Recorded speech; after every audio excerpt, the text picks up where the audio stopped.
I am reviewing this tool storage rack that I was sent to review. Thank you for sending this to me.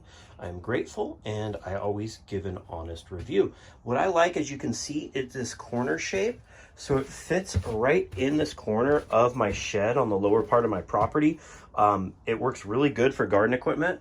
Of course, my shed had a slightly taller ceiling, it'd be good. You can see it has all of these individual stakes that have a bottom row, and then this nice grate that's super heavy duty from them to sit on as well. It also has 3 casters. The 2 in the front are lockable, so you can see it's nice and locked in place, and really good handles right here. Look at how much this cleaned it up. I just spent the whole morning cleaning up this shed. I'm not sure you can tell, but I end up with some of our garden tools down here. We have a little garden tool up there. Then I have the garage up there. And so things get mixed and matched, and they end up being outside and stay weathered.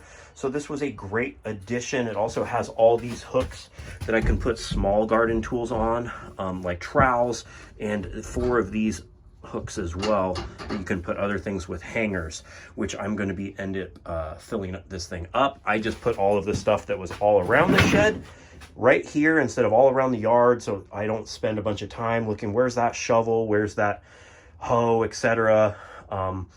Then it gives me another place to put them away and put them away neatly. You can also put some stuff on this lower shelf right here if you're not using up all of the space. But look at, you have 1, 2, you could fit a whole bunch of stuff on here, and I think it's just a great product. And I hope this video helps you organize your garage and your buying decision to organize all your tools.